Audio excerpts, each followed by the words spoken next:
martial art and get deep into the brain, how it works and how we've developed who we are right now and why the habits that you have and why you wake up and do what you do, and I can break it down to where a 6-year-old can understand it, you definitely don't get to leave the room with any more excuses.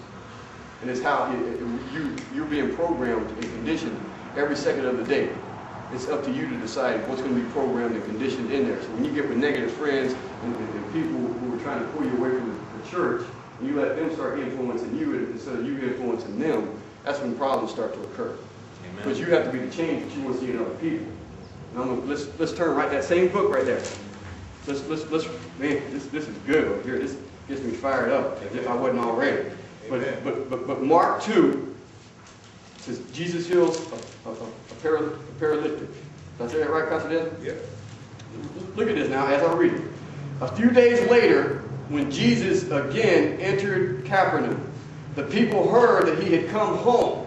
So many gathered there. There was no room left, not even outside the door. And he preached the word to them. Some men came bringing to him a paralytic, carried by 4 of them. Since they could not get him to Jesus because of the crowd, they made an opening in the roof above Jesus, and after digging through it, lowered the mat that the paralyzed man was lying on. We're going to stop right there for a second.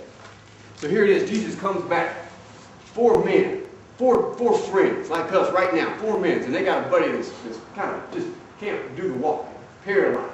But these guys are excited, man, because they're thinking, this guy's healing everybody, and he's gone, and man, we missed it.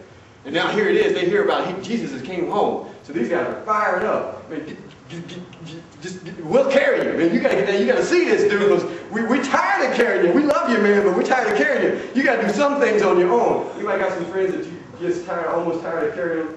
I'm telling you. Anybody know anybody that the only time that they're happy is when they're making other people miserable?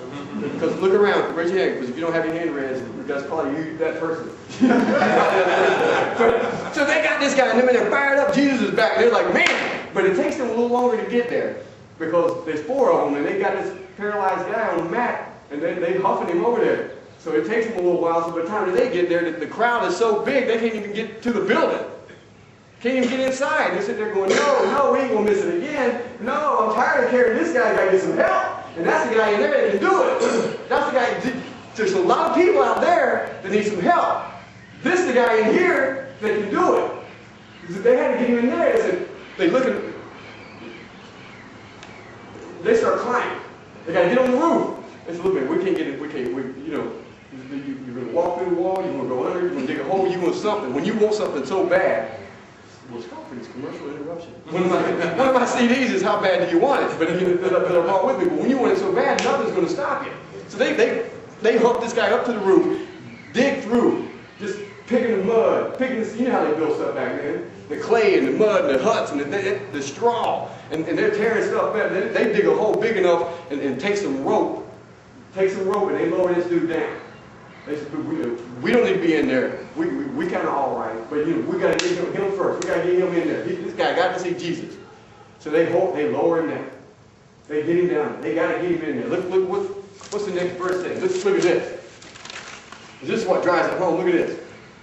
When Jesus saw their faith, he said to the paralytic, son, your sins are forgiven. Not because of the guy that was sitting on the mat.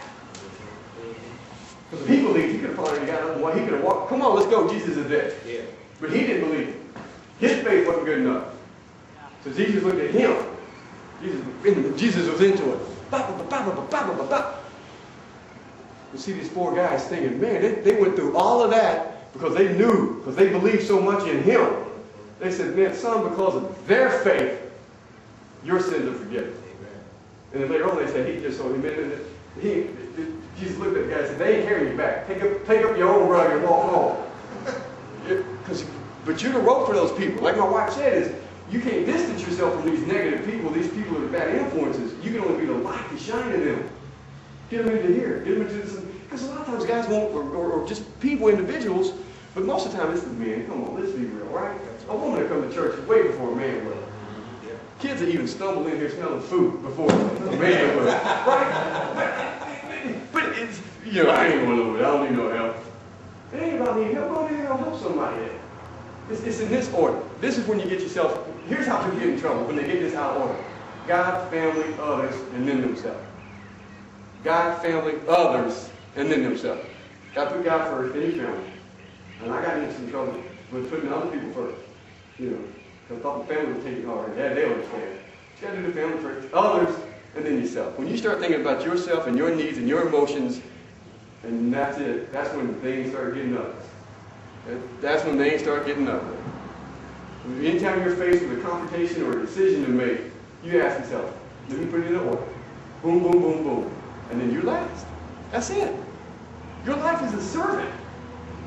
We're just here to serve. That's it. Businesses can be so simple. I do a whole program called Build a Better Business. The 4 pillars that every business must focus on in order to be successful. And when you have that order, any business is successful. That's it. When you put other people's needs, that you can serve other people, that's all a business is there for, is to serve other people. Church is a service. Church is, we're here to serve people. We're part of the church. That's it. When you put your needs before anything else, that's when things start going wrong. You can look at any trouble, any challenge that someone's going through and then ask them, how'd you get there? And it's probably going to be because they put their needs first, their emotions first, instead of other people first. And it's got to be other people. We're here to serve. Jesus tells you over and over again, I'm here to serve. All he did was walk around and serve, walk around and serve, walk around and serve, walk around and serve. Help people, help people, help people, help people.